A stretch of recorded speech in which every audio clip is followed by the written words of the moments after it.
today dinner. Ito po yung minced beef.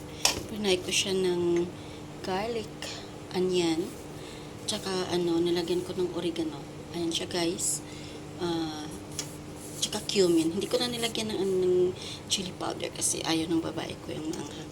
Tsaka ito couscous guys. Ito couscous yan. Ayan.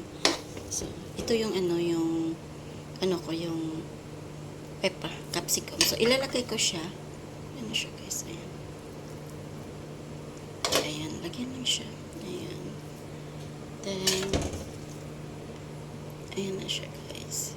Yung yung water nasa loob, hayaan lang siya.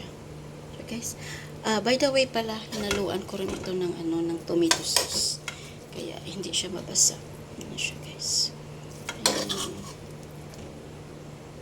Ayan lang siya. Tsaka may cheese din ito. Wala akong cheddar. Kaya ibang cheese na lang yung ginamit ko. Mozzarella cheese na lang.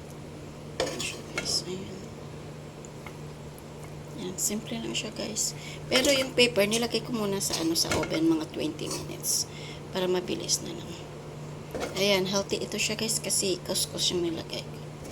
Ayan. Tapos, lagyan natin ng cheese sa taas. Ayan lang siya. Ayan.